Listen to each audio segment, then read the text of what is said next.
So you guys have been married for how long? 18 years. Yeah. 18 years. So that's 18 Thanksgivings. Yes. Okay. And probably progressively better. Yeah. Okay, right? Much better. Yeah. So, because A, the kids mature. Right. Yeah. B, this is the reality that they're in. So their grieving is less at this point than it was the first year or two definitely. when they were still hurt, angry. Talk about maybe some of the emotions, Jeanette, that kids could have around Thanksgiving, the holidays that you've seen, experienced, or working with other couples you've seen. Well, I think part of that is feeling of missing out if they have to go to their biological family or a biological other parent, Right. and what they might be missing with the family that's celebrating the holiday. And so I think, really understanding that they have the feelings behind that and that it's okay that they feel that way, and really listening to them and hearing how they're feeling about Sure, it. because if I'm 10 or 12, I might not be able to say, I feel torn. Right. Yeah. I feel cheated. Right. Because They you can't. guys are going out to X movie or X thing with the other side, and I'm going with dad or mom, right? And who knows what's going to happen over there. Or I feel hurt, angry. I'm mad that you guys aren't still together. I'm mad. Okay. And they might not even be able to vocalize some It of this comes stuff. out in attitude, Right. or it comes out in, just Slamming the door. emotion. Yeah, exactly. Right, not talking to you. Right. Right. Yeah. I do think, I believe there were times where Danny didn't necessarily, I'm saying her just because she was the youngest, Yeah. and it was more difficult for her, where the boys were a little more, Christian was not in the position where he went back and forth because he was in college, living at home, Sure. and it was just different for him. Anthony went back and forth, but we were very flexible as parents, my ex and I. And if there were a situation where they didn't want to go with their dad, I would communicate that with him, and he was He flexible with with that. saying, Okay, we'll you know catch what? up in a day or two. Yeah. Right, we'll do it a different day. Yeah. Or, just learning that they didn't choose this, and so we needed to be flexible, whether it was upsetting You for had to us be or the not. adult. Yes, Right. and so really understanding that and allowing that to happen if they wanted to go with him for some reason, or vice versa. And so remembering that as a parent, that they did not choose it, and so Right. we have to be flexible. And But what I like about what you're saying is you have to hear the emotions of your children as they go through the process, especially on the holidays, because there's a lot of pressure for them to want the family that they thought was going to be. Oh, yeah. Okay, around Thanksgiving, Christmas, there's some pressure internally for them to feel that, to allow them to share their heart with you, to allow them to, there might be some misbehavior around that time, to be able to understand they're processing their emotions and ask them what they're feeling. What else are you feeling? And Paul, talk about that. Talk about as a dad, it's really important that we validate, not just hear. Yeah. But what's the difference between hearing a feeling and then validating a feeling? I look at it with our kids, and we focus sort of on Danny, because Danny was the tough one. She didn't really want us to be married. Sure. Not because of you, but because of the dream. Exactly. Yeah. The It dream. shatters the dream. The dream was gone. Right. And so with Danny, I really had to be incredibly patient, because I had to realize she's not going to tell me she loved me. I could tell her I loved her, and she wouldn't say anything back to me. Literally silence, just a stare right at me. And that's where you have to be patient, and you have to understand that. And I even would say to Danny, Danny, you don't have to like me. You don't have to like me, and I understand this is not what you wanted. Sure. And I understand that. And so just validating those feelings is so important of your kids. And then for my girls, their mom wasn't in their life. And then she would come back in sort of for a little bit and then go back out, and she had a lot of issues. And so with my girls, it was like, okay, Jeanette doesn't have to be. She's not your mom, but she's still here, and she's let her here. love you. Yeah. Exactly. Yeah. Let her love you. That's a great way to put And I it. think that, what you're talking about, Paul, and this is so important, and really, dads and moms, I want you to really hear this point for a moment. Validating the feeling goes something like this. It's valid that you feel hurt. It's valid that you feel alone or confused or angry. If I was in your situation and I was 14 years old and this happened to me, I might feel exactly the way you feel. Okay? When you allow your young children or your adolescent children or even your adult children to go, you know what? You didn't create this situation and you haven't mixed feelings about it. It's valid that you feel mixed about it. Because I might feel the same way. I grew up in having a stepdad, and I really didn't understand that. I was confused. I was in foster homes for a while, and then this guy shows up, and then they're not married, and then they get married, and it's like, what even happening? is what even is this? And so, so my template wasn't. I didn't. Family to me was like whoever lived with you, right?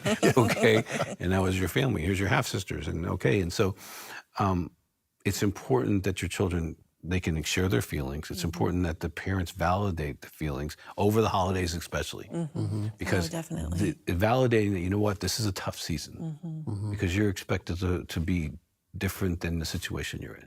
You think that it's supposed to be mom and dad and grandma and grandpa around the Christmas tree in the fireplace and, having marshmallows. And so that's not the dream that you have. Okay, but can we create some memories that we might want to like? You know what I'm saying? Can you join us in creating a memory so that when you are 30 years old, you have something to look back on and go, that wasn't as bad as I thought.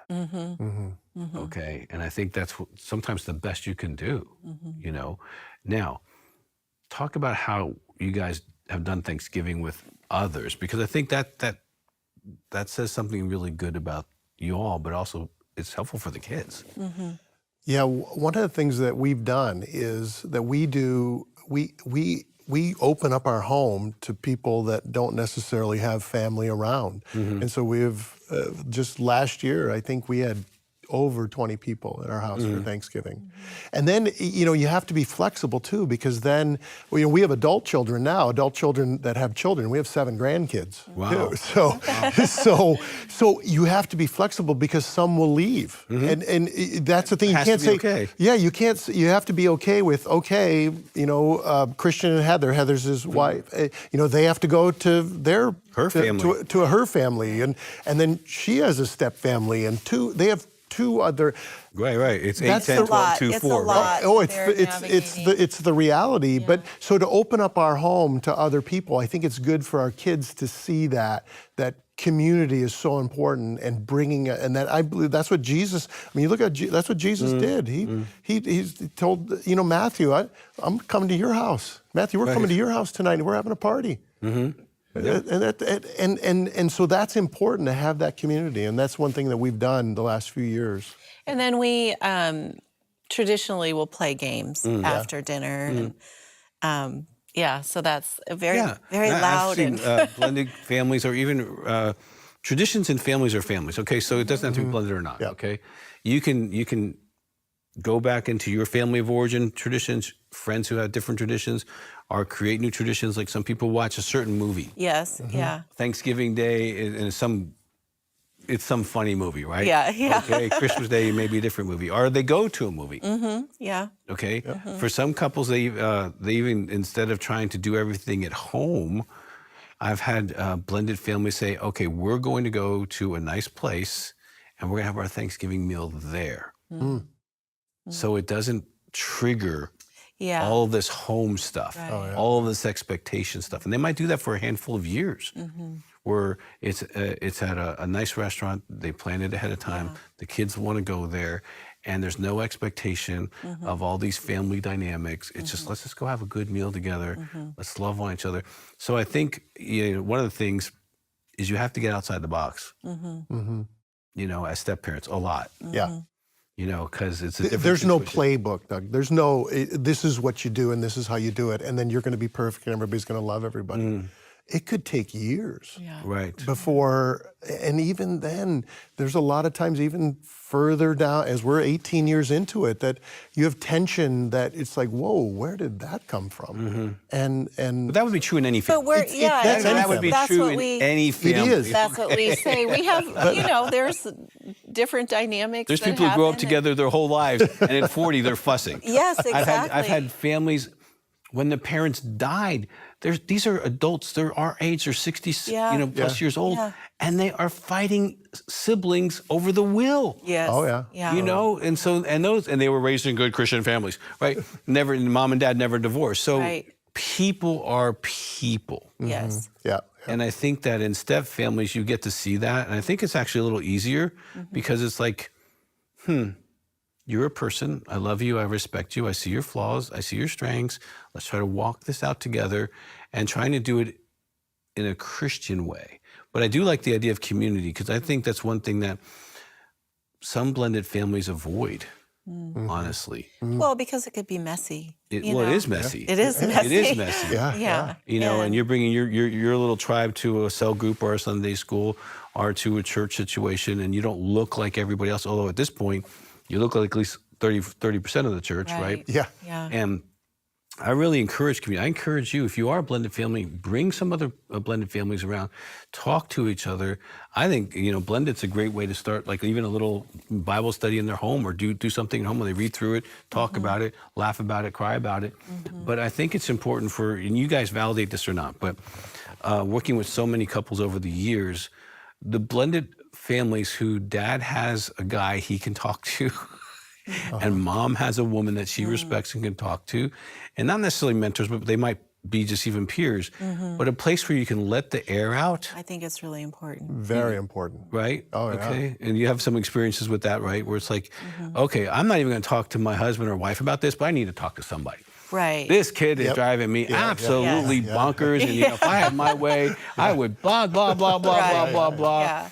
And then you go, okay, now I'm saying that I can go back and be parent. Yes. Right? it's You true. need a place to let the air out. And that's Yeah. true of regular parenting, okay? That's not just step parenting. Right. It's really good to have a friend. We all have a friend in Jesus because, you know, he has a blended family. You know, Jesus has he has Israel, and then he has the church. And he's parenting both of them at the same time. And Right. it's an interesting dynamic, right? Some people don't see God as like God the Father, God the stepfather, right? Like, but he stepped into my life when my dad stepped out. He became my dad, you know. And there's so many that's your story. Jesus loves you so much. For more content and resources to help in your healing journey with Christ, make sure to follow Dr. Doug Weiss on Facebook and Instagram. If you'd like to share full episodes of this show with friends and family, subscribe to Healing Time Ministries on YouTube, and feel free to leave us a comment on any of Dr. Doug's social media platforms. Our team would love to hear your feedback and learn how Healing Time is impacting your life, your church, and your ministry.